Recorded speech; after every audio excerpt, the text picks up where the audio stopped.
Well, good evening once again, man. This daylight saving times thing has gotten me kind of shook. I'm like, wow. But yeah, definitely welcome back. Today is Monday. March is moving right along. March is marching along. Reminds me of a song we used to sing when we would go to St. John's Day. We are soldiers. But anyway, hey, so I'm just gonna welcome everybody in. That if you're coming in, I want to certainly appreciate it. Today we're talking about the secret doctrines of Freemasonry, the secret doctrines of Freemasonry, and what is, I would say, hidden in plain sight. In other words, the secret doctrines of Freemasonry that is concealed rather than revealed by the very lectures which we are told offers a rational explanation of the ceremonies and initiation. If we are to really just accept the rational explanation for these secret things that we do as far as our initiations, without really looking and seeking only where you're at, then you have lost Freemasonry. You have lost it. You have not yet grasped that which you were in search of, if you're able to do that. So we're going to be talking about the secret doctrines of Freemasonry, and also I'm going to open this up also for questions and answers too. So we're going to spend about 30 minutes on the secret doctrine and the symbolism of Freemasonry, and then we're going to do a Q&A. Because I'm finding that while I'm talking, I'm looking at the little chat line on the side, and I'm finding various conversations happening at the same time. So we're gonna get right into that tonight. I hope everybody's is on right now, because I'm looking forward to a good show tonight.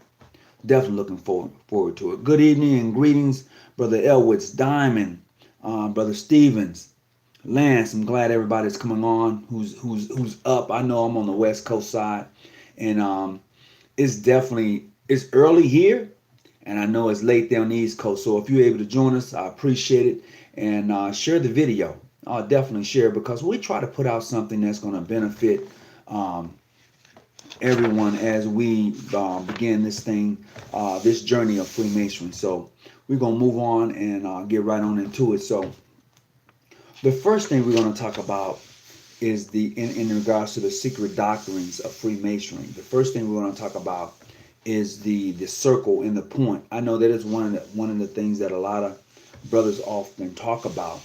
The circle within a point. I've heard various renditions of the circle within a point, but in the book called Masonic Occults and Symbolism Illustrated, in that particular book, it really breaks down the point in a circle, not only from a Masonic point of view, but actually from the point of view from which, the more I read, find the original intent for the circle and the point. Oftentimes we talk about the point being the individual within the circle. And I'm finding that is true on the Masonic side of things, that the point in the circle is the individual. Also, I'm finding that not only is that point you, but also that point is the center of life, because it is you who circumscribe, who walks around. All right. So when you begin that journey, you traveling from the east to the west. And the reason you're traveling that way, because when the sun comes up, it is from the east that it comes, right? Or that the earth rotates around the sun, which is really the center point. So greetings. So when the earth begins to rotate around the sun and how it begins to come up, one brother I was talking to on the phone, he said it's the northeast. The sun rises in the northeast. I'm not too for sure about that as exactly, but I would tell you this: as it begins to, the earth begins to rotate around the sun, and as it begins to turn on its east axle, Okay, it's east axle, all right, and begins to rotate and continue to rotate as it makes its way towards its western axle. It is on the California side of things. You know what I mean? So I would say if you would start as far as Maine, um, as far as that is concerned, when I'm dealing with, I'm talking about in regards to the sun coming up on the United States side of things. I don't want anybody to get confused and say, what is this man talking about? But as it begins to rotate on its axle, and you see it coming, if you're in New York, you see it begin to rise right where you're at on that axis. As you know, as the earth begins to rotate around the sun, you would see how it begins to rotate on its westerly axle, and it looks as if it is going down when the earth is actually rotating around the sun. The sun doesn't move, the earth does. Okay, the sun doesn't move, but the earth does. So when you look at that from a scriptural point of view, it says that um, it says that no man comes to the Father unless he go through the Son. It is actually speaking of two types of sons. One is S-O-N, but one is definitely S-U-N. Every picture that you see of the Christ figure is taken with a sun behind it. It's taken with the flares and the rays of the sun behind it. And as you indulge yourself in Freemason, you begin to find out why is that such. Because without the S-U-N, there is no life on this planet. Without the S-U-N, nothing lives on this planet whatsoever. Period. You're going to need some of that sunlight in order to live and survive on this planet. So as this planet begins to rotate on its axle and rotate around the sun, which is the center, you are the center, of the universe, then you will begin to understand those hidden mysteries of why Hiram Abiff was not necessarily, well, he was killed in the temple, but he was buried on a westerly course on a hill. Now, this is in your Masonic ritual, so this is not something that you will be saying, what secrets are he revealing? I'm just talking about the doctrines itself and how we go through Masonry, trying to understand exactly what is taking place in this initiation thing, because there's more to the initiation than that what we see. Because most of us who get raised, that's all we ever do. We get raised, that's it. Nothing more, nothing less. We leave it alone. And when you do that, you do yourself a disservice. And the same thing goes for the sister of the Order of the Eastern Star. When they get initiated into the rites of the Eastern Star, they then begins their life journey along the labyrinth. But what happens is some will fade away, because they can't quite grasp and understand what is exactly taking place. They don't look behind all of that which is presented to them. They only look at what they see in front of them. Because if you look at the earlier terms of Freemason, which meant magic, alludes to illusions, there was always something hidden. The fact is, most of us don't go in search of that which is lost. You don't find it until you are brought into the Royal Ark. After you've gone through those chairs, you go through those chairs, one with, and they each have names in the Royal Ark. And I'm not going to mention the name, but you know what I'm talking about if you're a Royal Arch Mason. This is why the Scottish Rite is considered a philosophy of degree work, whereas in the York Rite is considered the infallible degree work. One being a philosophy, one being of the infallible. Whereas on the York Rite, you will begin to understand in my opinion. And I want you to go back and do your own research, but in my opinion, you come across a lot of the religious doctrine in the infallible degrees, and then in the Scottish Rite degrees is more of philosophy. Okay, That's what you deal with when you begin to go and journey along those degrees. Because I would consider, unless you really indulge yourself in that fellowcraft degree, okay, all the other degrees are like going to college, but your fellowcraft degree prepares you for that. Your fellowcraft degree prepares you for everything that will come at you in Freemasonry. I think I said that in my last show. It prepares you for that, but a lot of times we tend to forget that when we take it no farther than where we're at. So in looking at the doctrine of Freemasonry and looking at those things that are hidden right before our eyes, we tend to back off from it because this is all we want. This is all you want to see. It's bigger than that. But once you get indoctrinated into Freemasonry, don't become uh, don't become a follower, become a leader. Once you get initiated into Freemasonry, don't become indoctrinated in becoming a follower, but become a leader. As an enter apprentice, as a fellowcraft, as a master mason, and you sitting in a lodge of master masons, you need to look around and see where you're going to be at in the next year, the next following year. Within the next 5 years, you should have progressed in your works, meaning you should have become familiar and understanding that which you see before your eyes. But a lot of brothers don't go that route. A lot of brothers become stagnated. They're happy being called 4-letter or being called 3-letter. You are this or you are that. I would say this, and I've said it before. And I know we label ourselves, but when you're dealing with the essence for which you say you are a part of, when you're dealing with the true essence, there is no such thing as a Prince Hall Mason. There's no such thing as a ancient, free, and accepted Masons, what we call Scottish Rite Mason. There's no such thing as a John G. Jones Mason or a international or a modern free. Those are jurisdictions for which you are a part of. But you are a Mason. That's the difference.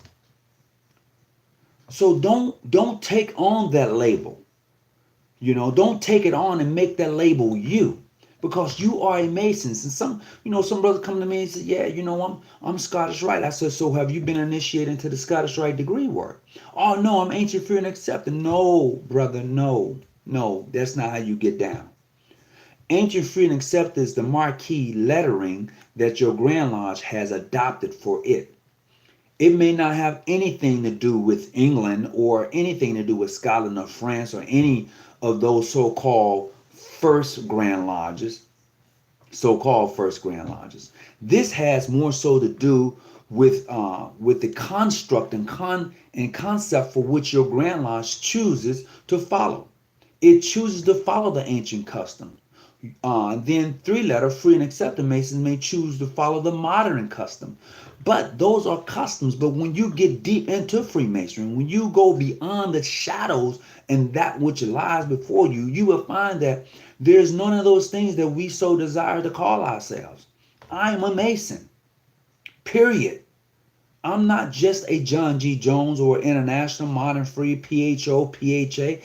Those are labels. I am a Mason. What makes me a Mason? My obligation. Now, whether I took the obligation of any of those jurisdictions is for naught, because that obligation that I took makes me a Mason. Now, the thing is, do I know the obligation? Do I know what I said? Do I understand what I said? Okay, I'm back. I don't know what was happening with that, why I was frozen, but definitely I'm good to be back. I appreciate everybody for hanging tight while I try to get back online here.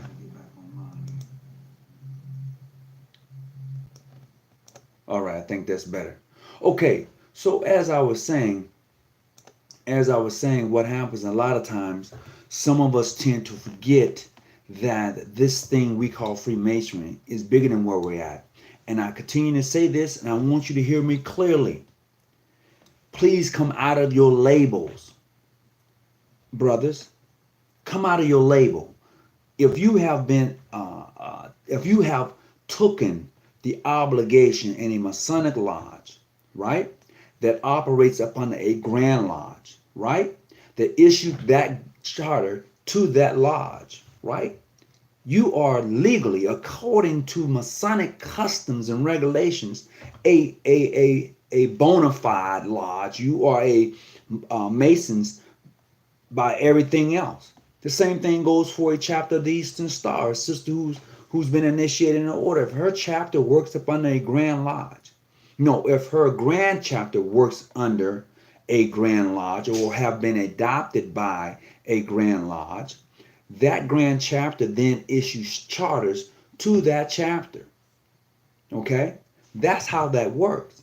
But sometimes we tend to miss all of the greatness of Freemason that lies before us because we get into a back and forth with those who don't study, those who don't indulge themselves in the craft or even in the order. The Eastern Star Works is fantastic. I mean, if you have had that, if you have been initiated into that rite, you would truly understand when I say that it is fantastic. We just tend to miss out on it because most of us or some of us are afraid of the rites, you know. And don't be afraid. Chat room, Shot Town. What's up, brother Terrell? Greetings. So this is what we have to look at. This is where we have to go in understanding the works of Freemasonry and knowing that it is all that it is. So if you want to call into tonight's show, the number is going to be 619-985-1184. If you want to call in, you are welcome to do so. We are talking about Freemasonry in the aspect of not only what is the hidden mysteries of Freemasonry, but its doctrines, the whole thing. So this is we're gonna get into the Q&A tonight. All right, we're gonna get into the Q&A tonight and really have some conversations about this thing we call Freemasonry. The Ludicrucian Order is a powerful organization. It sure is. As a matter of fact, they have one in Los Angeles, California. They have it in LA. And you can go and become a member if you choose to. If you are in LA, you can definitely do that. If you choose to. Absolutely. So I would tell anybody, you know, if you're looking to do something, go and do it. Don't be playing with it. If you want to become a Mason, do it. I would encourage you to look up the jurisdiction for which you are becoming a part of. I would also encourage you to see if they're doing the works of the order. You know, forget about the part, oh, are they recognized by England? Forget all of that. Forget all of that. The fact of the matter is, if a Grand Lodge and a lodge for which operates under that Grand Lodge is doing the works of Freemasonry, truly, they are sovereign in their own rights and they getting the job done. Forget all that other nonsense, you know. Everything else is going to fall into place. You're not going to be worried about what somebody else says about you. So we're going to move on. I don't want to get into any of that tonight. I really want to get into what I'm talking about is the not the hidden meanings, but the shucks. I had it right here. It's the secret doctrines. That's what I want to break off into. That's where the thing is at. You know, the secret doctrines of everything that we say that we are part of and that we deal with. You know, that's my whole thing. And when we are able to break into that, man, wow, look like my head is cut off. Oh, there you go. Whew. You say, am I disappearing? But anyway, so if you want to call in tonight, that number is 619-286-0642. Contact me, 9 Society Shrine of the Modern Mystic on Facebook. Or is that for me? Brother Maddox? 9 Secret Societies of Modern... okay. All right, that seems like that'll be interesting right there. So let me share with you, and I don't know if I shared with you before. I have this here book tonight. All right, the Masonic and Occult Symbolism and Illustration. This book right here breaks down everything. You know, it breaks it all down. So if you can see it, it gives you a breakdown on a lot of the things that we deal with. Just so you see that too.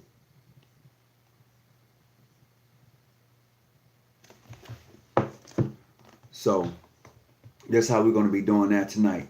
So if you got any questions, you want to open up the conversation tonight, the 619-985-1184.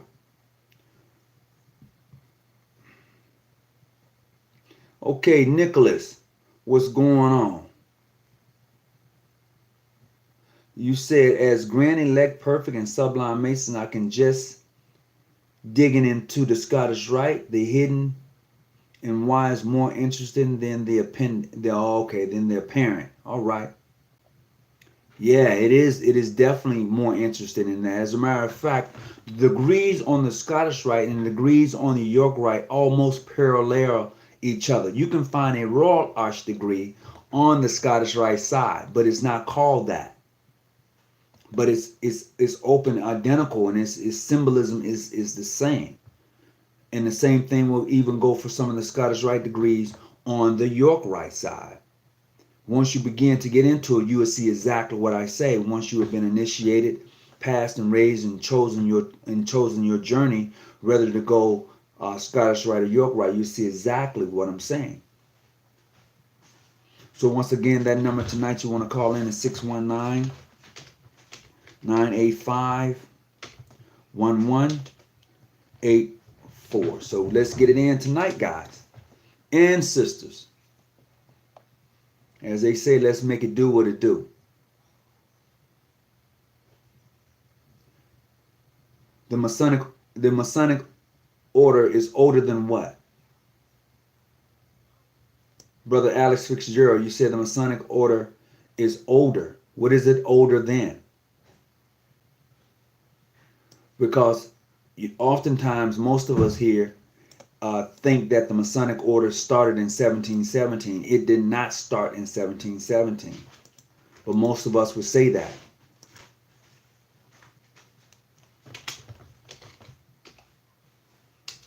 Why is that? Why do most of us believe that the Masonic Order began in 1717? That's my thing.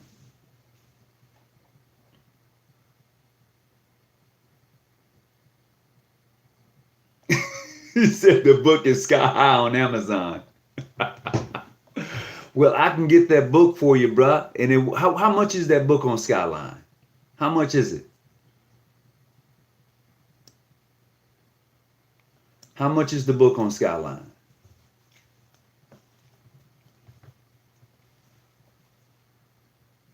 $17.21, $17.23.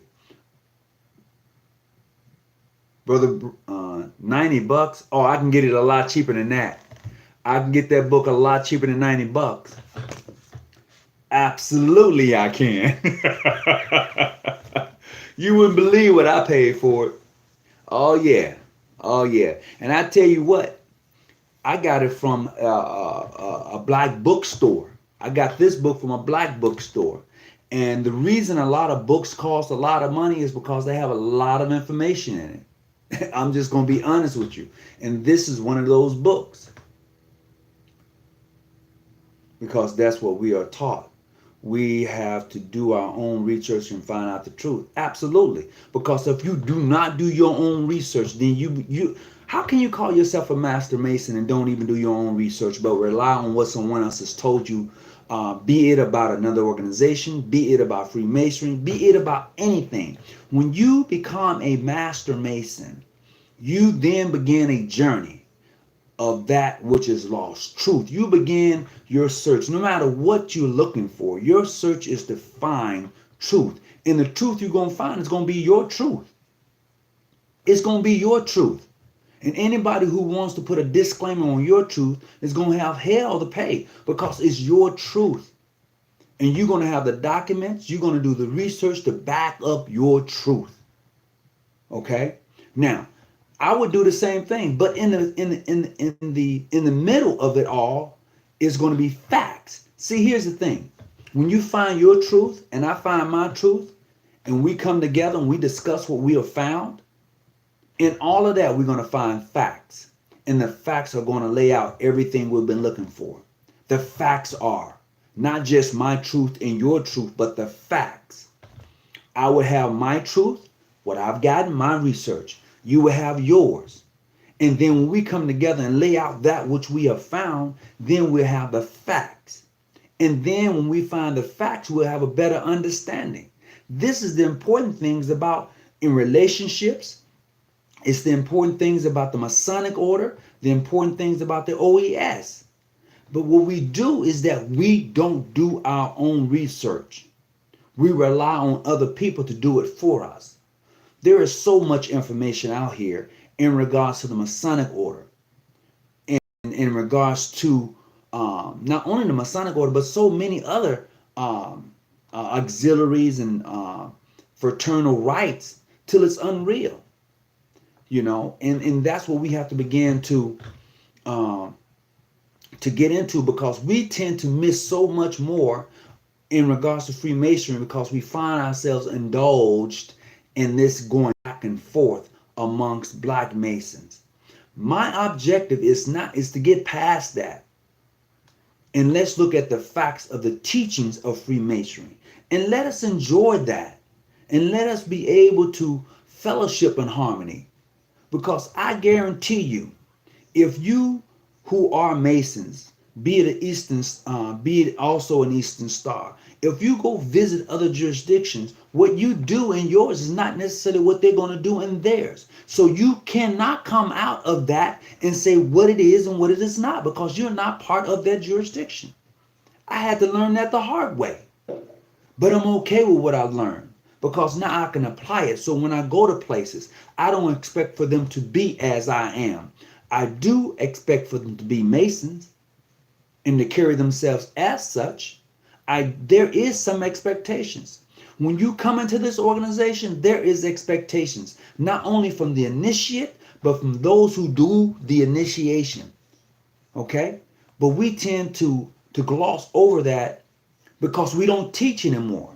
We don't break things down anymore. Once you get initiated, passed, and raised, it's all good. It is not all good, because you've truly missed out on that which you say you want to be a part of, unless you in it for the wrong reasons. And we're going to talk about that tonight.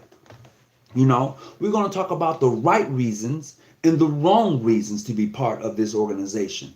You know, because some people come into this thing we call Freemasons in the Order of the Eastern Star for the wrong reasons. They come in thinking they're about to be illuminated or enlightened in some great information that's going to propel them to be this superstar, or propel them to be something greater than what they are, and miss it. they miss it because they was looking the wrong way. When they was hit and taken on a Wesley course, they was not raised. They was left for dead, and they didn't get up. That's the difference. You know, so yes, some brothers are blinded by the light. And they're so blinded by the light till they need sunglasses to put it on, because once you give it to them, they can't relate it to their lives. The symbolism becomes too strong. They don't see it. They only see that which is before them, and not that which is hidden by the very symbolism that is before them.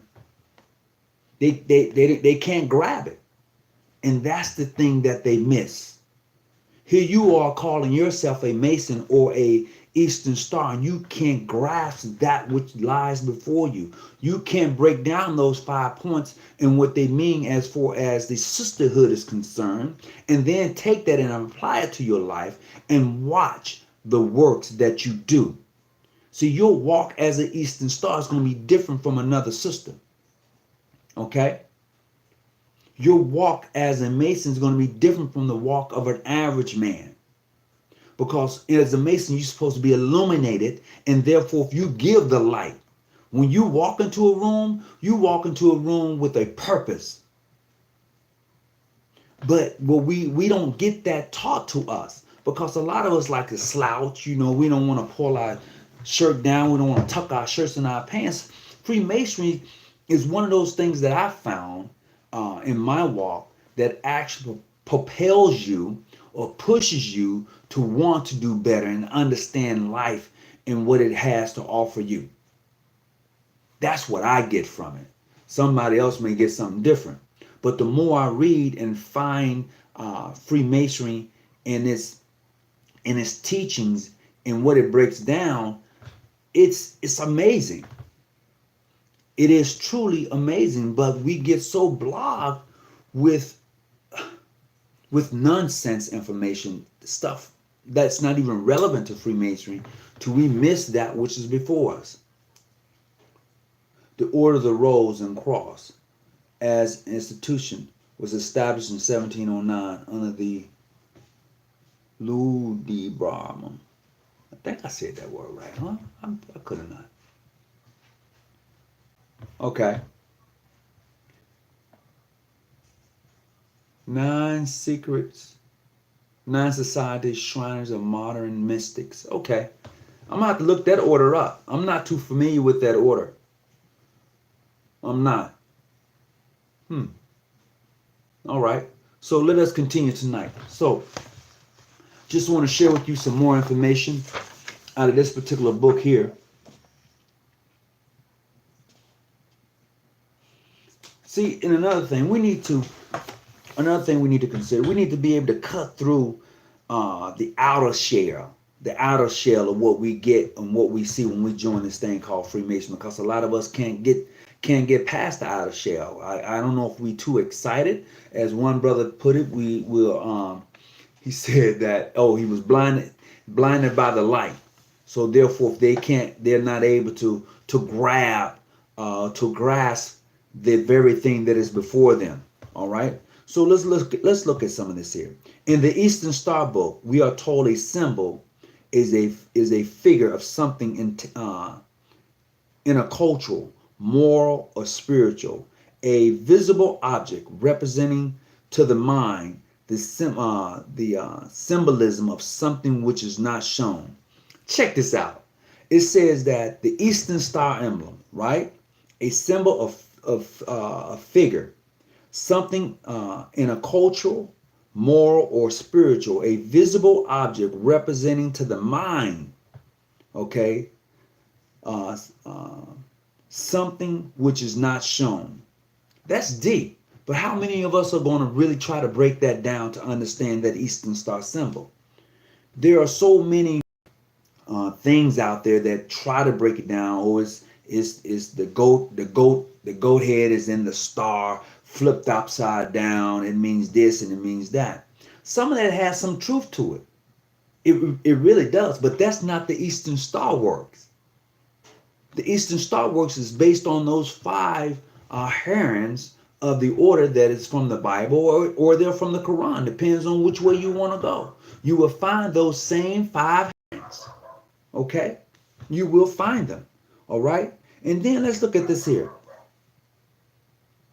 It may be ascertained that in the broadness terms of Freemasonry, who knows nothing of our symbolism knows little of Freemasonry. If you know nothing of the symbolism of Freemasonry, you don't know Freemasonry.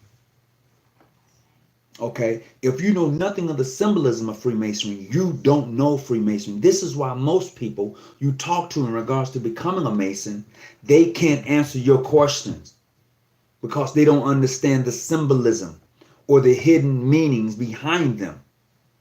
They have yet to crack the shell. As a matter of fact, it's just like having a cake and all you do is lick the icing off of it without even tasting the cake. That's how some of these Masons walk around here. Some of the sisters do the same thing. All right? All right, so there's something I want to share with you. I think I'm going to have to post that. I'm going to have to post it somewhere else.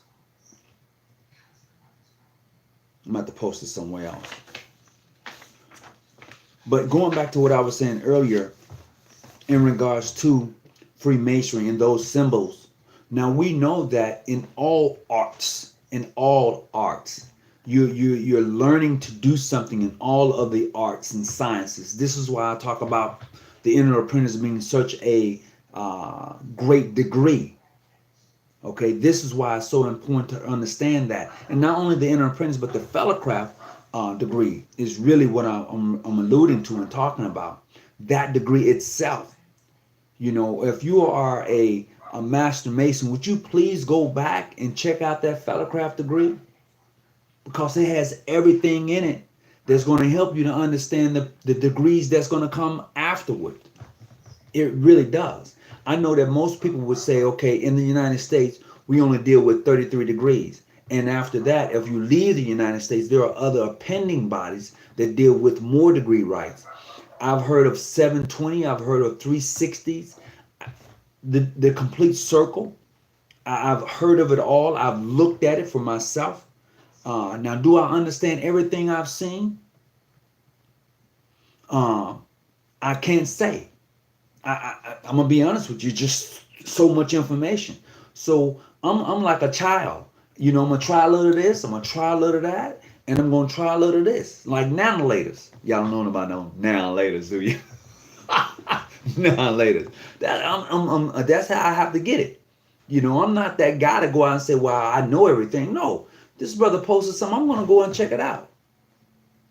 Oh yeah, definitely. All of our rights, he said, French, Hindu, or from Haitian, Voodoo, Haitian, Haiti, and Voodoo base. Oh yeah, the fellowcraft degree is a solid degree. It prepares you to become a master mason. It does. The fellowcraft degree prepares you to do that. But we so hooked on the fact that when you become a master mason, you get that blinded by the light. You know? Yeah, I've heard of the 722, Brother Corey. I sure have. Okay, so he says that because at one point there was only the EA and fellowcraft degree. That's why the fellowcraft degree is so detailed. Because the fellowcraft degree prepares you to become a master mason. Yes, Hammer Biff sent it to King Solomon, the widow's son. Oh, I'm sorry. I read that wrong. Hammer Tyree to the widow's son. Sent it to King Solomon. Thank you. Yes, I understand those letters. These letters right here,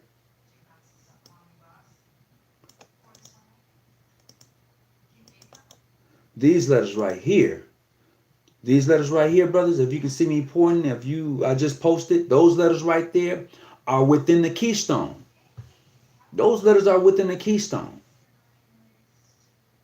You know, and that's unique. As a matter of fact, those letters was actually found on the walls in Egypt. These letters that just been posted was found on the walls in Egypt. Oh, brother said cautious, cautious. Okay. All right, brother Lewis, I appreciate you. Yeah, okay. You know, sometimes I do. I be cautious. Thank you, brother Lewis. I appreciate it.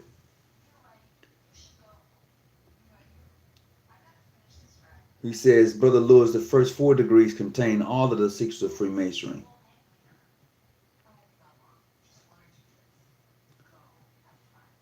Still alive. Well, yeah. So you know, I would just hope that you know we kind of begin to really indulge in Freemasonry and get and let's move from the debate of who's this and who's that, because every jurisdiction is going to do what they're going to do. So you might as well just drop that case. Let's look at the teachings of Freemasonry.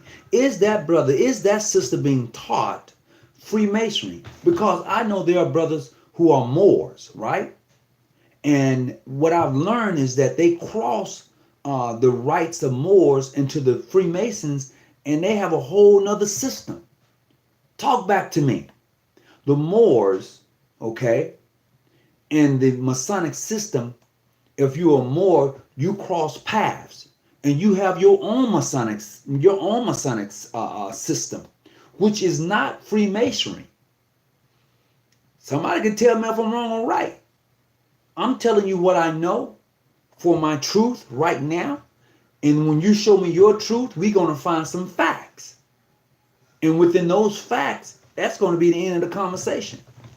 And this is not a win-win thing. I'm not looking to debate or win-win on anything. I'm saying that the Moorish rites and Freemasons and the Freemasonry, as we know it today, has crossed paths. And those brothers who are Moors talk about being Freemasons when they're not Freemasons. They have their own system. The Moorish rite has its own system, which is crossed over with Freemasonry. So they don't get what you would necessarily get if you was initiated, passed, and raised in what we call today a modern lodge. Okay. Now I would tell you this here: the ancient way of being initiated is definitely different than what we have today. I would say this, that it has some, today we're not far off, but we're not right on also. And I say that because in reading this book right here, it gave me a whole nother perspective on my initiation. It really did. It has given me a whole nother perspective on my initiation, the whole process. What we have today in our modern initiation is very similar to the ancient way of initiating. You know, it's not right on, it's thereabouts. Because we are missing some things in that rite of passage. Because to be initiated into Freemasonry is a rite of passage. This is why they said, it says, I'm gonna let that go. I'm not gonna say what it says when you when you knock on the door. For those of us who have been initiated, you know exactly what I'm saying. When you knock on the door and it says who comes here, you know exactly what the Q&A is right there. So, but in the ancient customs versus what we get today, there's some things that are missing. There are some things that are missing. You know, we feel that we have it all, but we don't have it all. There are so many, there are so many books out there right now in regards to the ancient customs of Freemasonry and the initiation rites. When you go back to your lodge, you're going to see your lodge from a whole nother point of view. And everybody is not ready for that. So don't go back to your lodge after you have picked up some nice books, begin to educate yourself on some things, and say, brothers, you're doing it wrong. They're gonna look at you like Boo Boo the Fool. They're gonna look at you like you crazy, man. What do you mean? We've been doing this for 200 years, and you want to come in here and tell us we're doing it wrong because you read some book or another. You know, sometimes you have to spoon feed some people. Everybody's not ready to be illuminated. You know, everybody isn't ready to stop going to church. Everybody is not ready for that. Everybody is not ready to get off the titty. Everybody is not ready for that. Some like to remain connected to the matrix. Everybody just isn't ready for that. Here's the title of the book again. That's the book right here. All right. Okay. If you want this book, I can actually order that book for you, get it for you. I will tell you this here will be less than your $90. As a matter of fact, I will, there go that brother with the initiation again. And I was told to be cautious, so I can't get into it right now. Oh, okay. So brother asked about the Egyptian rites. I would say that the Egyptian rites, once you get into those, not just the Egyptian rites that we may have as far as what we call the Hermetic degrees, the Egyptian rites is different. The rites of initiation is different than that which we receive in modern era initiation of the inter-apprentice to fellowcraft. It's different if done, if they do it right and not just obligate you in the Egyptian rites. It's beautiful, man. It's different. It's different. You know, about 3 months ago, we had our what we call sanctuary meeting, and we have them every quarter. And when we open up and did our opening ceremonies and went through the initiation, it was different from that of modern Freemasons. Okay, it was different. And and like I said before, there are so many different rites out there. Freemasonry don't own it. It doesn't. This is it's just the beginning.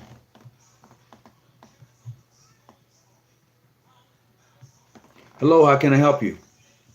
How you doing, Brother Tony? This is King Musa from Chicago. Hey, bro, what's going on? Talk to me. Oh, man, you're on my topic once again. Secret doctrines. Yeah, that was me from the Non-Society Shrine of Modern Mystics. I just changed my page title. Oh, okay. Well, break down. Give me some light, brother. Illuminate me. So, like I was saying last time, we are Masonic Order, but we are called the Ludicrucian, which was a term that was like if you're not a Rosicrucian, or if you are anyone who is a Rosicrucian that's listening and watching, you know what that means. Okay. So that word Ludicrucian was often what people used as a catchword for the Rosy Cross. Okay. So Dr. Pasquale Beverly Randolph came, here. He was the first person to bring mysticism to North America as sex magic. This was before Alex de Crawley, Madame Helen Blavatsky, and all of them. He's a black man, Dr. Pasquale Beverly Randolph, who was actually very similar to John G. Jones and his abolitionist movements towards slavery, his education of blacks in mysticism, and teaching us to break away from European-dominated religion. That's what Dr. Pasquale Beverly Randolph did. But his most controversial doctrine was a sex magic doctrine. So what we do in our lodge, like I said, our lodge is French. All of our amity comes from the French oriented of Ludicrucian. So this is a lodge that was established in like 1907, 1908 in France. And they just practiced mystic rites, Hindu rites, Haitian Voodoo rites. But you know as well as I know, when you mention voodoo or voodoo, that's frightening to a lot of people. Yeah, especially black people, and it's our craft. It is our craft, and that is our craft. The thing is, this is what it. Now, help me out. All right, I'm gonna give you what I know, and then kind of bring me along. Okay, so in those days long ago, all right, when the Africans were brought to the West, right? We had what we call, everybody know, witch doctors, but they was really medicine men or medicine women. All right? They call them Aje-Dokitas. All right. Now, we didn't lose the practice, and let me tell you why we didn't lose the practice. Because when the masters got sick, they didn't call on the white doctors. They said, "Go get me mama, go get me my dear," and then she will begin to go and tell and have them to bring back those natural herbs that would cure or help the illness that the master was having. This is why in the movie Roots, we saw where they was able to tell the little boy to go and lay next to the master's feet. So the master thought that all of his illness would be going into the baby boy or the female that was laying at his foot. There's a lot of hidden mysteries. There's a lot of hidden meaning behind that. So could you elaborate on that a little bit for me, a little bit more, bring me along? So as far as like when you're talking about the first Africans that were brought to the West, they were brought by the Portuguese and Spaniards. They came through the islands of the Caribbean as we know today. And one of the first places they stopped was Haiti and the Dominican Republic Island, which is divided by an invisible line. So the Haitians and the Dominicans are actually the same people. Okay. But anyway, you have to remember Toussaint Louverture, who came, whose name was Boukman. He was the one who came, and he said, in order for us to gain our freedom, we must do away with the white image of our colonizers and go back to our old ways. And what they did was the sacrifice of the black pig. Mm-hmm. And they sacrificed the black pig to Papa Legba Ayabubu, and who was the opener of the way. Mm-hmm. There's 3 degrees to Papa Legba. There's Papa Legba, Bawan Samzi, and Mekaku Ayabubu. So you have these 3 correlations of these African spirits that Bawan Samzi is supposed to be the first man who died Mm-hmm. in Haitian voodoo culture. Mm-hmm. Papa Legba is the opener of the way. So these are death spirits. These are spirits you go to when you're about to transition, or when a major death is about to occur for the rebirth of something new. Mm-hmm. So that's why they did this ritual. And during this ritual, they defeated Napoleon. They gave him his first loss. Mm. Like his first major ass whoop. I mean, okay. came from the Haitians. The Okay. first independent African or the first independent black nation Mm-hmm. out of colonialism was Haiti. Mm-hmm. So from Haitian Boudin, well, from Ifa we get Haitian Boudin, and then we get Candomblé, which is a Brazilian form, and then we get Santeria Lukumi, which Mhm. is similar to Haitian Boudin. Okay. All of them use the same African diasporic spirits of the Orishi, the Lawa, and the Gede. Mm-hmm. So these are all different forms of spirit. Okay. So during the 13th century, this is where the Rosicrucians come in. Mm-hmm. During the 13th and 14th century, there was a lot of French occultists coming over. This is how the development of Hermeticism even really came about. This is a fact. This is not my theory. This is recorded fact, documented facts. Okay. The French were coming over to Haiti in the 13th and 14th century, learning occult science from the Haitians. Because you have to remember, the French have always been liberal. There's never been a point where the French has not shown a large amount of libertarianism, even in the realm of religion. They've always wanted the mystical part of religion, as opposed to other European countries who wanted the religious aspect. Is that why? Is that why they removed the Bible off the altar, and then the Grand Lodge of England said, Yes. "You know what? Well, you took the Bible off. Now we can't Yeah. recognize you. Because Go the ahead. French is about the esoteric teaching, and they know the Bible. In their perspective, the Bible was a religious restraint to the mind. Mm-hmm. It doesn't allow a person to escape the thought process that, okay, you know why they say the York Rite is ineffable. It's a perfect degree. It's the sound degrees, the degrees that you can actually applicate throughout Masonry. They say are the York Rite degrees. Mm-hmm. So these are the degrees that you applicate in your action. Mm-hmm. Whereas, like you was explaining earlier, the Scottish Rite degrees are more philosophical. Mm-hmm. Because these are things that Jews operate in a more philosophical, theosophical aspect. You know, as the way that they look at life, they don't look at life the same way. So the Kabbalah and Hermeticism, all of that is coming from France. Mm. The primitive rites and all of that comes from France. Mm-hmm. You know, those are French rites. So the Haitians in the 1700s, after they defeated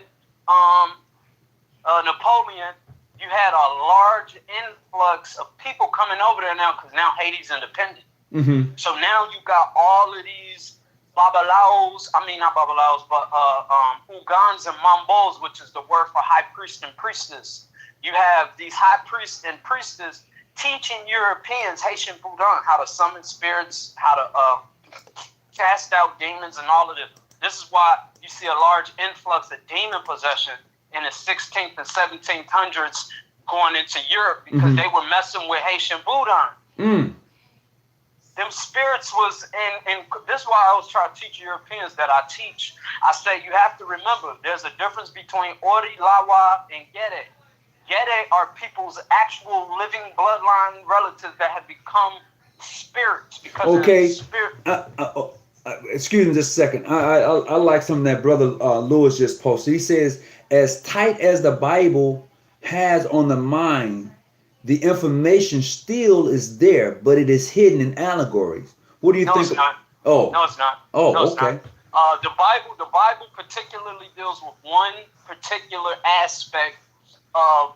See, this is why it's important to learn Hebrew, Greek, and Latin if you're going to decipher the Bible. Okay. You have to learn Hebrew, like the word Shemesh Hayim, which means Holy Spirit in Arabic. In Hebrew and Arabic. But then when you get to the Hebrew word and look in the book of Malachi, chapter 13, verse 4, when it says, "And the Son of Righteousness rose with healing in its wings," it's saying S-U-N when you was talking about at one point something about S-O-N and S-U-N. Yeah. That's important to know that the word that they use there is Shemesh, because Shemesh means literal physical sun.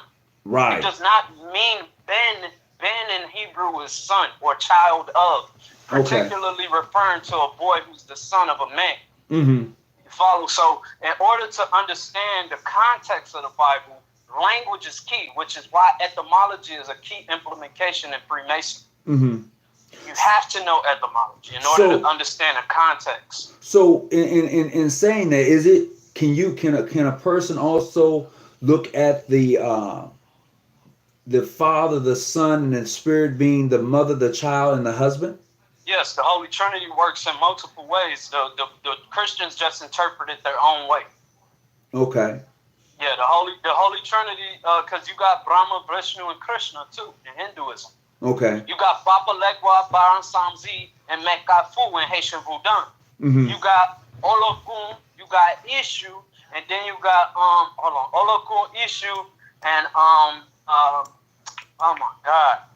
They're going to be so mad that I can't remember this third one. But anyway, you have a multiplicity of trinities throughout cultures that show the power of three.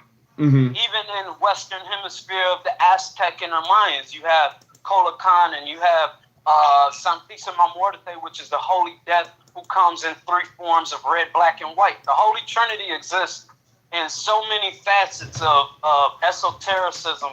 That's an esoteric value. The Roman Catholic Church never moved from the esoteric.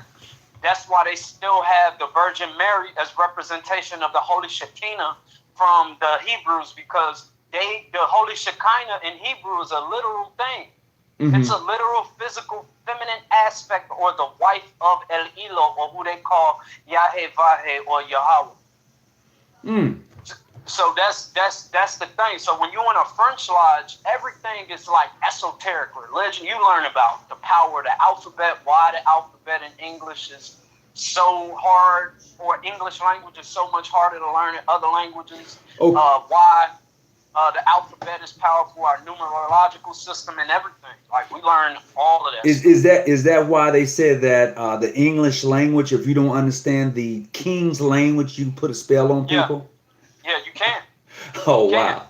Hey, so I have another question for you. Alex Fitzgerald asked, he wants to know, do you recognize the Bible and Quran as legitimate books of religion? I guess that's specifically for you. Of religion, of course. Oh, okay. Yeah, you don't have to prove religion. So if you're talking about anytime you're talking about the Bible, Quran, and Torah, those are religious books and doctrines that do not require you to prove their validity. You don't. Believers prove the validity by their belief. Whoa. Your faith is what proves what you believe, but not necessarily tangibility, because you're not trying to prove what you know. Knowing requires physical evidence. If a person tells me they know a thing, I require them to present evidence to prove that. But if they tell me they believe, I know it's going to lack a substantial amount of necessary physical evidence to be proven. So I take a belief as just that, a belief. So if people believe in the Bible, the Quran, and the Torah as being the infallible truth of the Most High, I cannot deny them that belief. Are the Bible, Quran, and Torah connected? Yes. That's why in our lodge, all three sit on our altar. Okay. All three sit on our altar. We don't take our oaths on the Bible. Yeah, we don't take our oaths on a book. We take our oaths on a physical representation of something dear to us. So it's a more genuine, because people lie on the Bible in court. People what now? People lie on the Bible in court. They sure do. That's why they tell you to put your hand on the Bible and you swear that you're going to tell the truth. When I went to court, I asked the prosecution to do that too. I was like, is they going to put their hand on the Bible and swear to tell the truth, the whole truth, and nothing but the truth? And the judge was like, they have written obligations. I said, but they don't have a spoken obligation in this matter. You know, that was like when I was young and I was really into like more science temple. I almost got locked up a lot playing with them people with that law. For real, man. It was not a game. But the French rights is very important, I think, for black men who want to understand ancient rights in their entirety, because I think, this is just my opinion, I think the French rights give more of a hands-on experience to the rites of passage of the ancient rites. Mm-hmm. Masonry kind of does it when you come in, you get your initiation, you know, you got your shirt off, and you know, stuff like that. Uh-huh. So now it's the same. We go through all that, and we have female guests. Women are not allowed to be in our lodge. Okay. But our sister body is the daughters of Inanna. Now, Inanna is the Babylonian goddess. Now, instead of having like daughters of Isis and stuff like that, we have the daughters of Inanna. Now, Inanna is the Babylonian goddess of like beauty, lust. She's like kind of like Ishtar, but she's on a different level. There's like there's the Enneads and the Abduas. These are the non-primary deities of Babylonia, Sumeria, and Egypt. So you have 9 Enneads, 9 Ogdods, and the Neteru, and all of that. So again, is that just like you have daughters of Sphinx, daughters of Isis, and the daughters of the Nile? Yep, daughters of the Nile, daughters of Job. Stuff like that. Okay. It's similar to that, and like I said, it's more Babylonian, Sumerian based though. It's not so much Egyptian based. So it's Babylonian, Sumerian based, and by being Babylonian, Sumerian based, it has a lot of overlapping West African traditions in it too. Like we have a rite for our sisters called the Rite of Oshun. Well, Oshun is the African goddess of beauty, love, us, money. These, like how you have the 5 patrons in the Order of the Eastern Star. Right. This is the same. We have 5 because it's the same structure. It's just French. Okay, gotcha. It's the exact same structure. Okay. It's just French. It's just going by different names, and different methodologies of study. Like in our lodge, like I said, we study on the esoteric part. We focus on giving people skills. So like say a brother comes in, he don't have a skill. We teach him how to do bas relief, cement and clay sculpting, tarot card reading, crystal cleansing. Man, he can learn a whole lot of stuff. First, you're going to learn how to read Arabic and Hebrew in the door. Like that's like the first 30 days of you coming in, that's what you learn. All I can do is visit your lodge. Oh yeah, that's like the first thing you gonna do. And we would love to have you. Hey, I'm not gonna lie, I already messed up the English language, and I know I'm going in there. You talking about some Hebrew? I don't care what them people be talking about, man. You speak English just fine. Them niggas, them brothers be hating on you because they act like niggas. They got a nigga mentality, so they see you mess up on 1 or 2 words. Now all of a sudden, because you're a Freemason, you're supposed to have the world's most perfect vernacular. Man, get out of here, man. Oh wow, man, you're broken down a lot. So what do you think about the Eastern Star pentagram? As far as what? As far as how it's used in the OES versus what other people may see it used as in black magic or magic period, because you have white magic versus black magic, and we know it's the dual concept of the yin and the yang and the good and the evil. We know all of that. But how people may see that as far as when the sisters have this emblem on their vehicles, or them knowing them to be such a member of the Order of the Eastern Star. So most people look at the symbology of Baphomet, like I was talking about last time, with the view that Anton LaVey had with the Church of Satan. So when they see that inverted pentagram, which is representative of the womb, period. Okay. Or the descending of. Okay. It's usually representative of death or dissension, just like a inverted pyramid. Right. Okay. So you have a dissension point. So again, the Eastern Stars use a lot of their stuff, and then in French lodges we learn about Madame Helen Blavatsky. Supposed input in the development of the Order of the Eastern Stars. So, in saying that, do you think that the pentagram is used exclusively in black magic as far as what we see? No. Okay. No, magic is magic. First of all, when you learn African crafts, that is a European concept.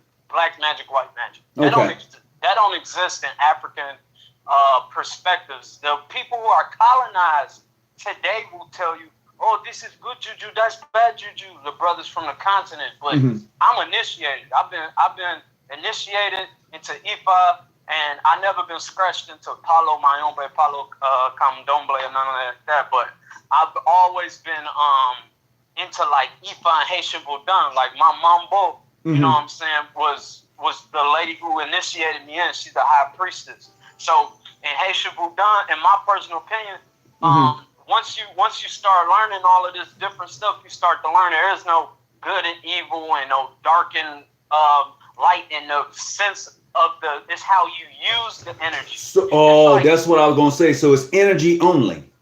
Energy only with what do they call it?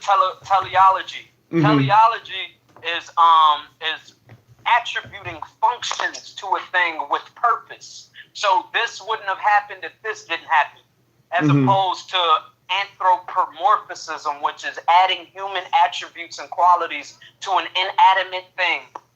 So people would say the sun is God, or the sun is Ray, or the sun is the sustainer, or the Mujadda in Arabic. When you go through the 99 names of Allah, they're primarily descriptions of the sun. Okay. So it's a lot that you learn coming into the esoteric or the French rites, because there's so much African base. It's really, the French rites is really African if you really pay attention to it. Is that why also because my uncle, well, no, my brother-in-law is a French Mason, but he's out of Boston. He's from Haiti. So is that why? In from what I understand, they take all of their members have swords with them. Yeah, that's how Allah did. Oh, okay. I got sword. Yeah. Okay. I think that's a big French thing. Because of the what did she say? She said the guest who came. She wasn't from America. Like she was what do they call them? Co-Mason. Okay. And she came and gave a lecture at our lodge as because we share amity with them. As a visitor, okay. Yeah, and she came and she visited. She gave a lecture, and she didn't wear any. Obviously, she didn't wear any garb because it wouldn't be allowed in our lodge. But we respected her position. She feels like she holds or whatever. That's a whole nother conversation. Okay. But she broke down a lot of stuff about women's contribution to Freemasonry, which I didn't know until she came. Oh. And she was talking about how like it was really the women who was like getting into the decorative aprons and stuff like that, because they was primarily the people stitching, hand embroidering aprons.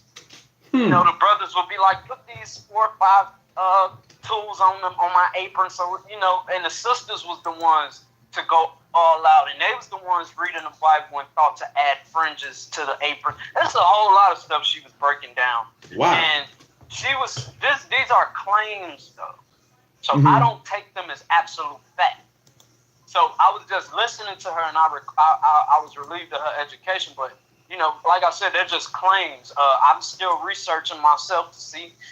So far, about 90% of what she said was all facts. So, really, like, I don't try to take the power away from women, because first of all, the Eastern Stars are usually our counterparts.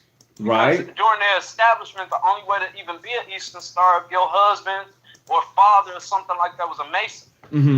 So you couldn't even be in the order unless somebody that you was related to or married to was in the order. And Okay. primarily, for a long time, it was only married. So tell me, what is your thought about the pentagram being what they call a representation of liberating spirit? The pentagram inverted or inverted. I mean, inverted or upward, upright. upward, upward. Yeah. Upright is representative of man, or is representative of the ascension of man. Mm-hmm. So there's never been a time where the 5-pointed star didn't represent man or woman. Okay. And the 6-point star has never not represented the unification between two energies. All right. Yeah. Man, this has been a great show tonight. I can't deny that. Boy, this is what I'm talking about right here. This is why on this particular page, I want to keep it open, so if whatever we talk about, because what happens is a lot of this doesn't come out in Masonic lodges. It doesn't, because I can say this. In African American lodges, a lot of the older brothers and even some of the young ones are so caught up in the religious aspect of Freemason till they miss the teachings, in my point of view, of what Freemason offers. Yeah, me too. I agree with that. I think the religion, like I like building with the international brothers, but they always very religious based, and sometimes we clash because my interpretation of some of the same information that they have in their lives is the same we have, obviously, because we all say we Masons. Mm-hmm. So we interpret it slightly different. And they'll be like, no, brother, that's the love of the light of Jesus Christ. And I'm like, oh, what? I'm like, ain't you a Mason? You're like, yeah. I'm like, why? I'm like, So that was like my first time ever coming in contact with them. So it didn't bother me. It just surprised me because I thought religious doctrine, dogma, and the breakdown of those doctrines was exclusive to French rites. Okay. I've never been to an American lodge that I've visited either here in Illinois, New York when I was down there, or in Wisconsin, where brothers was in AF and AM or what we call a mainstream lodge, because I've been in both, where they spoke about religion, like openly on the floor ever. Well, usually they don't. But it's there. If you got the Bible as the centerpiece in your lodge, usually you've already said what you're all, in my opinion, you've already said what you're all about. But you can't bring that point up.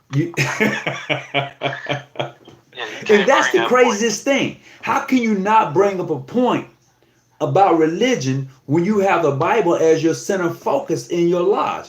Now, I have visited a lodge to where they had like a book, what they call the Book of Law, on the altar. A VSL. Yeah, it was just a book of law. It had no basis for one's religious beliefs per se, but it was based upon the law. Yeah, the law of morality which they follow. Mm-hmm. Yeah, that's how it is in our laws. The law of morality from which we follow, and because we are American, French, Haitian, meaning we were primarily conquered. You gotta remember, the French was conquered by the Catholics. Yeah. Okay. So a lot of once they assimilated into the Catholic Church, they brought forth a lot of that Rosicrucian practices of sacred building of temples and building the holies of holies. If you look at the Rosicrucian order, you will see why the Roman Catholic Church's temples are so elaborate. They really are. A lot of Rosicrucians have a lot to do with the building of those temples. In our lodge, we have a class, or not a class, but a degree called the degree of temple building.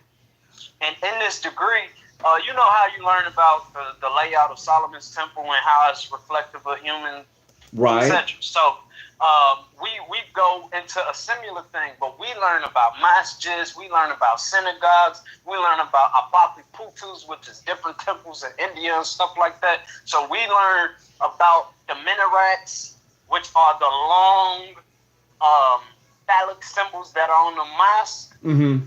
And we learn about the domes, which are representative of births. This is general information. Anybody who want to look up the esoteric meanings of temple building. This is no longer. This is why I kind of hate the internet, because like I'll be teaching classes, or like I'll have people come to my lodge for real, man. Mm-hmm. And it'll always be that one little young dude who's like an internet scholar who ain't never experienced nothing. He said an internet scholar. Want to tell me about some stuff that he read. And I, being a Ajay Dokita myself, being an initiate in Buddha, as well as growing up Muslim, they call me a kafir or kafir. Like they say, I cover the truth and I associate partners with Allah subhanahu wa ta'ala, which I don't. I initiated into those things for understanding. I never believed that I couldn't read anything and understand it. I always felt like I had to experience what I was doing. And I knew if I joined a Haitian Voodoo elect, that my elect was going to teach me how to properly utilize my ancient craft. My mother's mother is Haitian, so it was only right that I got into that. So I'm gonna change that. I just read something here. It says Albert Pike says that the initial degrees are meant to deceive. I mean, to deceive who or what? Because once you get the initial degrees, it's a whole lot more to that than that's on the surface. So my question would be, although it says that he was meant to deceive, but deceive who and what? You know? Yeah, we know it was cowards and eavesdropping. Absolutely. But it was cowards and eavesdropping. I just wanted to know, what did he mean by when he says the initial degrees are meant to deceive? And I heard what you just said as far as cowards and eavesdroppers. Yeah. But because you get that today, you get people who have never been initiated in the craft, and they would tell you, well, you don't know anything because you haven't been high enough, or you're not high enough. So, well, that's their misinterpretation of morals and dogma. Mm-hmm. All of that. Listen, my mother's an evangelist, right? And I beat my mom up with the book of Timothy all day about her not having the right to stand in the pulpit or omit any authority over man. Like, I quote right out the Bible to her. She gets so mad at me. She'd be like, you can't get. I'm like, well, Jesus. I mean, the Bible said in Timothy, chapter 13, that a woman should have no authority over men, and anything she need to learn, she should go home and ask her husband. You know what I'm saying? I'm like, I think you need to get on the phone with Mike and ask him some of these questions, because you ain't supposed to be in that pulpit. And that's the same type of energy you get from people who read a lot and have never applicated anything. You get the same energy. It's like these people never have practiced anything. Hey, it looks like I lost your connection, bro. You're going to have to call back in. Okay. Can you hear me? No, yeah, I got you now. I don't know what you was fading out. Hold on just a second. Let me see something. Okay, I'm good. All right, yeah, you was definitely fading out.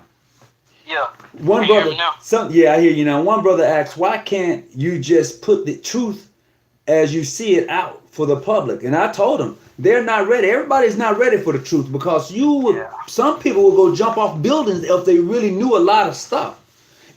If the government told the truth about a lot of stuff that they was doing, and we know that our government do a lot of stuff that is secretive and under the cover and clandestine stuff.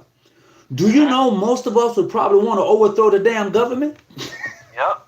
It would happen. For real. It wouldn't be by black folks. No. It'd be by white boys. Like that white dude who went to court and he said, if you don't shut up and listen, this city is gonna burn in the next 30 to 60 days because y'all not listening. And he went in and he was like, woo, and he was a white guy, and he was like basically showing other Europeans what it looked like to be an ally to black people who were being oppressed, were being racially discriminated against, etc. And I was thinking in my head, like what you just said, I'm like, man, what did he find out that made him snap like that? And he started, because he had a high position in the police. First of all, I did my research on him. He had a high position at like a police station, and he was like a what do they call them? The people when you call in. Undercover? No. He's basically, he was a police officer, but he did a lot of paperwork. Like, he was an investigator of some okay, sort. okay. But he was internal affairs. There you go. Okay. Now, he started going through this stuff and and then, like, you have all of these guys that was saying that he was going to be a rogue officer anyway, and he was one of them people who went up and just spazzed out like that, and he was releasing all these documents. So when this white boy found these documents and he was reading them, he's like, my journey started when I was looking at the way they were killing black men in San Francisco, and he just went through the whole thing and just did not let them talk. He was just using his privilege to his advantage. And see, now I'm going to switch the whole topic. When you say using his privilege to the advantage, if more white people, let me just put, if more white people did that, we can move America towards the so-called American dream. If more white people did that. Yeah. But they're not, wife, huh? I said, my wife, she white. Oh, okay. She know how pro-militant I am, and how I, like, before, she removed the veil of prejudice from me, personally.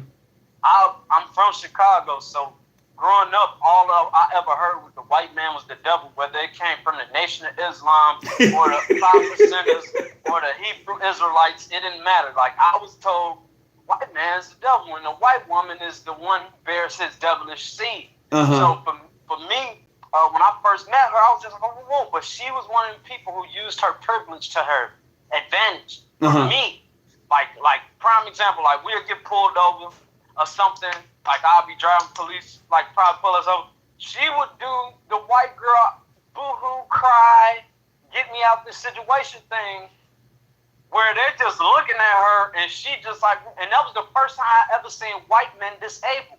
I was like, what the hell did he just disable? Did she really just disable him? Wow. With fake crocodile tears. She's like, he's my boyfriend. You don't like him because he's black. Oh my God. And I'm just like looking at her like, but it worked.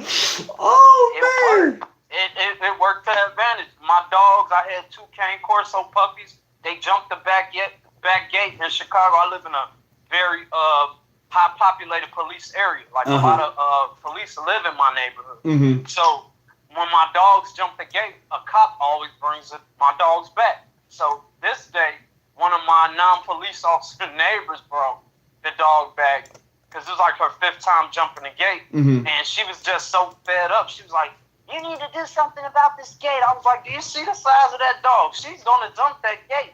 I'm like, I'm just going to have to get rid of her because she just keep jumping the gate. And she just was going crazy. And I remember they just came at me so aggressive on the porch, the police. And, as soon as my wife, she was my fiance at the time, she walked out and she looked and she was like, is there a problem? And they were like, oh, are you the owner? She's like, yeah, those are my dogs. Why are you talking to him? Like, I listened to the way she was able to talk to them. Oh, wow. And the amount of aggression that they did not display showed me clear as day what it looked like to deal with white privilege. Like, she was literally able to cuss at them, tell them, don't talk to her, don't touch her, all this type of stuff without any repercussion. So wow. it just always, like sometimes, like, me being a black male and her being a white female, it's kind of like we had in Frederick Douglass and Susan B. Anthony conversations. Oh, my. And she, when I met her, she was very feminist, and she used to be like, oh, well, the feminist movement and women need their rights. I'm like, I feel you. I'm all about that. And she was trying to tell me, like, the importance of black women being feminists. And I told her no black woman need to be a feminist. And she was like, what? And she was like, why would you say that? I was like, because when black men got free from slavery, black women got free with us. When black men got the right to vote, black women got the right with us. When black men got considered human beings in this country, black women got considered human beings right along with us. Hold on. I'm gonna have to pump the brakes a minute, because at times, brother, it doesn't seem like that is necessarily true. But they did. That's a fact. That's on public record. That's I'm just saying, as far as how we are treated. Well, yeah, but see, that's what I'm saying. Like, she was saying that that black women should be feminists, and I said black men and women struggle is a together struggle. And the minute we separate black man problems from black woman problems, there's going to be a division. Right. Okay. In the way that we work together. Gotcha. Dr. Khalid Abdul Muhammad was very clear about that. You know what I'm saying? And he was very clear about saying, if you know, like I've been around brothers like Irritated Gene. Irritated Gene, I got a white woman. Mm-hmm. He knows that. And one of the lectures he does is called Talking Black, Sleeping White. Okay, and I've heard of that. Go ahead. Yeah, and I was like, well, from my perspective, growing up Muslim, like I've always been like into polygyny, like having more than one woman and stuff like that. Mm-hmm. So like me growing up that way, seeing my father with 2 wives and stuff like that, like it made me get into that. And to be honest, once I got into college and stuff, I saw like European women was real attracted to me. Mm-hmm. Even as an active member of the Black Panthers in the Chicago chapter, I was definitely told by brothers that I was the god of the planet and I could lay with any woman I want in that particular party. Then when I went Nation of Islam and Hebrew Israelite route, it was more like similar, but the Nation of Islam was like, no white women, period. Point blank. Like, we don't do that. But the now look. I'm going to tell you about my brothers in the nation. I'm gonna leave that alone. Let's go on. I'm gonna leave that alone. I'm gonna tell you, brother Tony Muhammad, my uncle and them been a part of that for a long time, and I know the truth about a lot of things. Right. Okay. Okay. I did the most honorable Minister Louis Farrakhan entire front yard under Nancy Cross floral design in 2017, and I seen some things because I know the neighborhood you live in. Mm-hmm. I've been to his house a few times to do, because my old boss had a whole contract with him for a year to do his front. I mean, not for the year, but for that summer to do his front lawn. Mm-hmm. So we would come in, we would change his flowers, because I did floral design by trade. So I would come in and I would do like elaborate ballroom decorum, like I was the dude who did all the flowers around the arch and weddings and set up the table. That was me. So I would do them type of things for the Nation of Islam. And for Minister Farrakhan's front part of his house, like just the front part. Like I never been in there. Mm-hmm. Like I don't know nobody who's been in it and say that they've been in it unless they know him. Okay. So like we had an opportunity to just set it up, but just being in the neighborhood, I seen a lot of interaction with Europeans that I thought didn't go on with the nation when I was younger. Oh no, man! Let me tell you, there's a lot of connection with the European that happens with the Nation of Islam. Trust me. There's a lot, and because look, let's be honest. Everybody need allies. You ain't gonna do a damn thing by yourself. Okay, let's just put it out there point blank. If you think that you're gonna be able to go and just rah ha ha without some allies with you, you got another thing coming to you. And this is the thing that happens in Freemasonry a lot of times amongst Black Masons. Period. You want to separate yourselves into all of this. I'm a John G. Jones. I'm a Modern Free International, and I'm a this and I'm a that. But you have yet to call yourself a Mason, period. At the end of the day, your jurisdiction has a title. In the end of the day, you are a Mason, period. Now, when you can grasp that and understand that, then everything that we have said here tonight makes a lot of damn sense. But a lot of people can't grasp that because they're too busy eating and feasting on their jurisdiction. Because the name and title of their jurisdiction becomes more important than being a Mason. Because they've truly missed what the initiation process was for. Because it says, who wish to receive the lights and rights and parts of this wishful lodge erected to God and dedicated to the Holy St. John. Come on, let's just be easy with this thing. And let's not make it complicated, because a lot of people miss the whole thing in the first degree. And the second degree blows your mind because you're not able to ascertain those things, which are the arts and sciences, and why we use the 5 senses, because that's connecting you to the Master Mason degree. Because with those 2 degrees right there, once they're completed, you are supposed to have somewhat mastered something along the way. Yep, something. So what are those things we're looking to master? When you say to learn and subdue my passion, hell, some of y'all passion may be watching Pornhub, Hub or whatever every night. You know, let's be honest. Some of your passion may be able to smoke that ooh wee. You know, so so we all got our own little fashions and things that grab us and hold us, and we fight against those dailies. You know, like it says, man do not fight against flesh and blood, but principalities in high places. So what is the high place? What is the high place?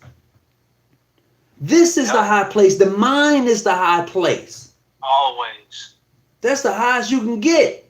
Can't get no higher than that. That's why when people smoke that weed and that sticky, icky, and whatever else name you want to get, it's, man, I'm so high.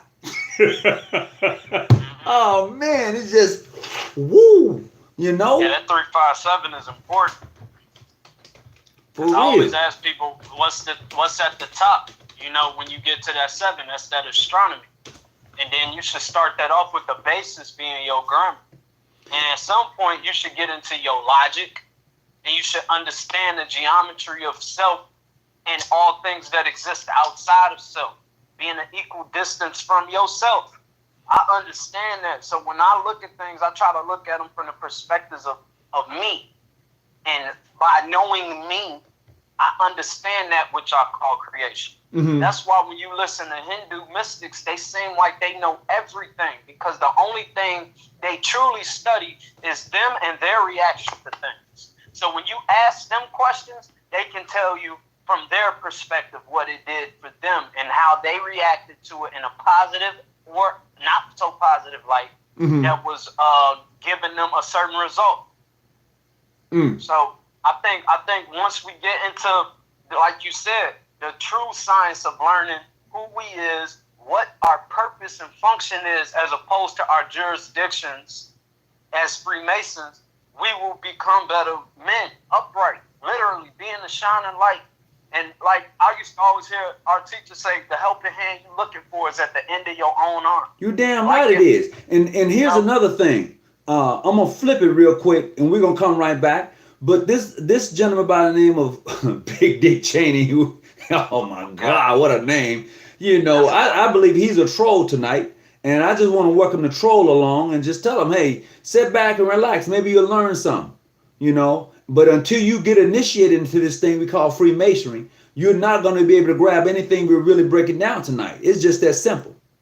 A Masonic detractor. You know, they always come in with their anti-Masonic rhetoric and say that we devil worship. First of all, if you're dealing with people who come from a particular concept where God and the devil are not the same concepts and perceptions that you have as the rebellious mind who thinks that everything done in private is devilment. That's all that comes from. That's why, you know, I'm going to tell y'all something. This is something, I'm going to give y'all a key, right? When you read the Bible, I'm going to tell you why people are so anti-Masonic. When you read the Bible in the book of Genesis, what do they call the serpent? A snake. In Hebrew. Oh, I don't know about it. Okay. Break it down to me. They call him Nahash. The word Nahash in Hebrew means whisperer. What do you do in the lodge when we open and we pass that word? We whisper. Okay. Exactly. Oh, man. So the tendencies that they see, and then they say, well, you know, the most worshipful master sits in the east, and then they start quoting Bible scriptures where they say, call no man master, no man father. Well, if that be the case, now if that be the case, when we sure called a lot of people masters back in the day, though, didn't we? I said the same thing. And that's the thing. People had this anti-Masonic perspective based off of religious dogma. Mm. The Masons have to, you know why they really don't like Masons? Because Masons force a different view of the world. Well, but let's just say some. Because everybody is not ready to be released from the matrix. Everybody is not ready to go beyond where they're at. Because they're afraid. Let me tell you what happened to me, and this is the God honest truth. We was driving across country, and you know when you're going across country, on a pitch black road, especially across Texas. You can see the heavens like you've never seen before. So we pulled over to get some rest at one of the rest stops. I only my Masonic brothers know this story because they was with me. So here I am. We pulled over, and I go into this meditating state, and all I hear is these vibrations. Brother, it started off low and then it begins to rise up, right? And the first thing I heard, what do you come here? Man, I paused and I looked, and it was like I was in this empty space. And I know brothers are going to be saying, he done lost his mind, but I understand exactly where I was at. And I was like, oh, I'm not ready for this. I wasn't ready for it. And my lodge brothers, they was rolling because they do the meditation, they do all of that. But when I told them about it, all they could do was laugh because they knew at that time I was not ready for that particular journey. I ain't lying. Transcendentalism is a scary experience. Jeez.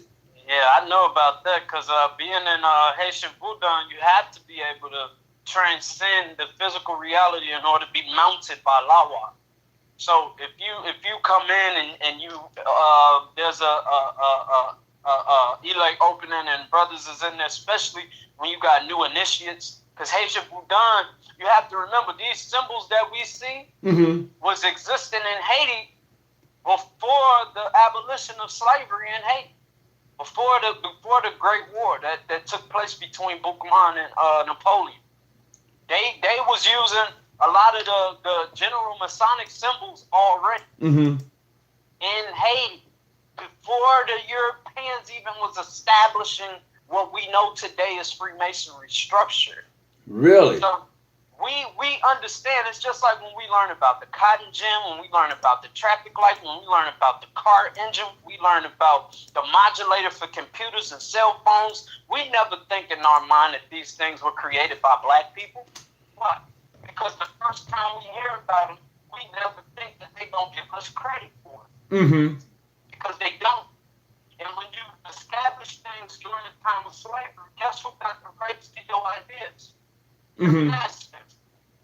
That's why to this day, when you get rights, they call them the masters. These are the originals. Yeah. These are the master's copy.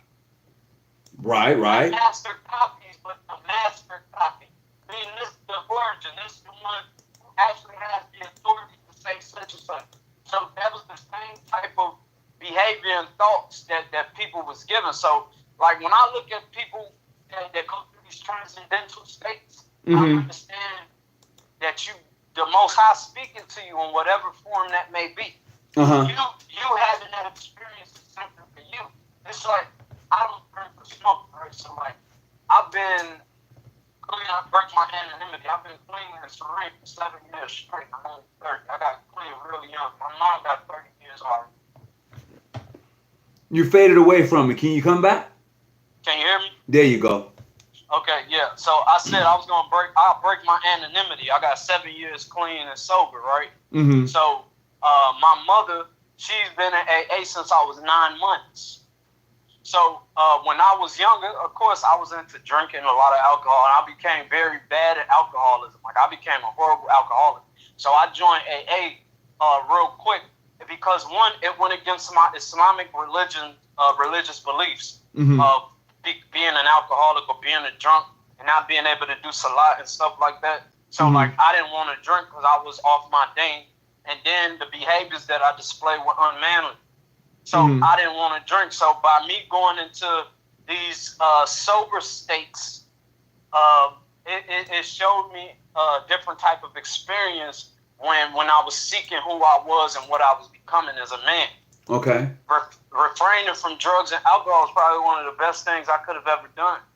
You know, and I like, you know, like any person, like, I love getting high and drunk and stuff like that. Go ahead, tell the truth. I mean, it is what it is. Yeah, and I did. Like, I came from a generation where it was the beginning of Kush and Loud. You know, I was born in '88, so okay. My mom was hit with that crack era. My mom didn't do crack; she did freebase. Okay. And alcohol, so she got clean, and April 4th, 1989. Mm-hmm. I got clean December 4th, 2011. Wow. Yeah, so that's the road that I take. So when anybody in my lodge that know, I'm the most worshipful master of our lodge, Mm-hmm. and I recently got that position like 3 months ago. So well, congratulations. Well, thank you.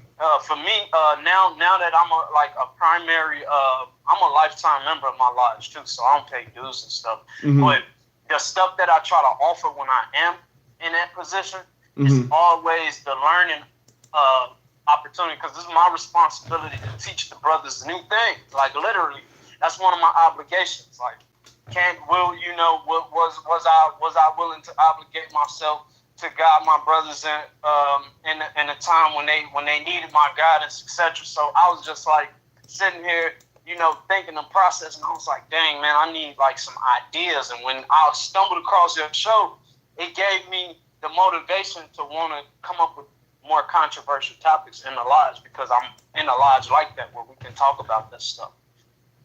So I was like, I want to talk about some of the stuff Brother Tony Muhammad talked about on his page and our lodge, around my elders, around the new intern apprentice, some of the fellow craft before they get raised. I want to talk about some of the important things about manhood, what it means to actually be a man, Mm-hmm. what it means to be responsible. I'm tired of seeing brothers come to the lodge clean, smelling good, then they go home and beat their wives, or they leave and go get drunk, or they're not displaying the actual behavior of a Freemason, of a man, in my opinion. And I think Freemasonry builds you in that way. It does. So one brother posted, he said, we were once sun worshipers. I'm going to tell you this. If you really understood the craft in its totality and the symbolism, we still are. We still are sun worshipers. Or adorners. Absolutely. Yeah, the adoration. It's like the trick question you ask a Muslim. Do you pray in the direction of Mecca? Lam. Okay. Why do you pray in the direction of Mecca? Because the Prophet Muhammad ﷺ told us to. Okay. So do you think that's idol worship?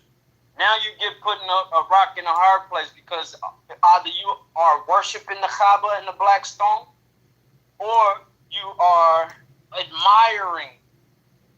This is what the Christians used to do to me when I was really into Islam. They would ask me the type of questions. I'd be like stuck, between a rock and a hard place, because not understanding that what they was asking me was relevant.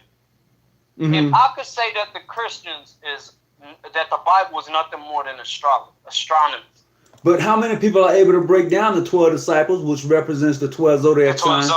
There is actually a 13th planet. We talked about that the last time. Yeah, and just like it's a 13th tribe. Absolutely. Mm-hmm. Yeah, so all of that stuff, like I said, that's just like general conversation in our lodge. The esoteric is like all we talk about. It gets so esoteric to the point where we have to bring brothers back down to earth, because some of them start flying off into heaven. It's like that when my past master come to the lodge meeting. So look, my brother, I appreciate you calling in. I had a great time tonight, and I had a couple of trolls to come through. So that I always get them, but it's been great. Okay. Always an honor, Elder. So do they ever mention the J word on this channel? No, we don't mention the J word on the channel, but we could. I mean, it ain't nothing but a word unless you understand the hidden meaning and the philosophies behind the word. But yeah, I've never really mentioned the J word. Jack of all trades and a master of none. No, I've never mentioned the word. So we're gonna get ready to call it the night. And I've enjoyed your lecture. I've enjoyed all of that you had to offer, not only to myself, but for those brothers who are on tonight. And we're gonna have to do this again. So I'm gonna tell you this: anytime you want to call into the show, brother, and I'm live, you're welcome to do so, because you have definitely enlightened me on a lot of stuff tonight. Gratitude, Elder. Same to you. I have my own channel, Not Society Shrine Modern Mystics. Can you put that in the feed? Yeah, I could do that for you. Yeah, put that in the feed before I log off in just a second. I'm gonna give you a couple of minutes to do that. So I will be able to go back and find that feed and put it in. And is that on? That's your own YouTube channel? Yeah, that's my own YouTube channel. And what I do is I basically I break down like a lot of Bible stuff, Quran stuff, Torah stuff. Right now, because you know I used to be a Nuwapian. I got this thing where I'm just showing a lot of the stuff that Dr. York did. You know, as far as the case goes and stuff like that, because I put a lot of money into discovering the truth about that. So I'm basically putting a lot of that into play right now as far as like what I'm doing. And yeah, I'm just trying to guide people into the right direction. And I'm not trying to convert nobody or nothing like that. I'm just sharing information because at the end of the day, you know, this is a journey for the self. Like I said, the helping hand you're looking for is at the end of your own heart. So. Right. So okay. So I got a person on here. I gotta just kick him totally off the page because he has issues. Most of them got issues. Yeah, I had to totally just get him off the page. But yeah. So we're gonna go ahead and close out for the night. Don't forget to put your post in the Yeah, I did it. Okay, I appreciate it. So we're gonna call it a night. I appreciate it. No, Brother Lewis, I didn't make him answer. How first? Wait a minute, let me go back. What's the brother page again? He put it in the news feed. His page is located in the news feed. Let me go back and see if I can see it myself. Decode the foolishness of Masonry. Build your okay. Let me see. Hold it. Okay, I see it. I'm gonna go ahead and put the whole thing up so everybody will be able to find it.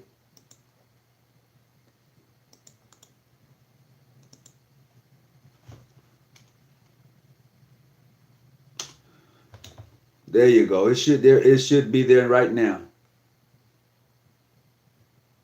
Decoded out counting 11 subscribers.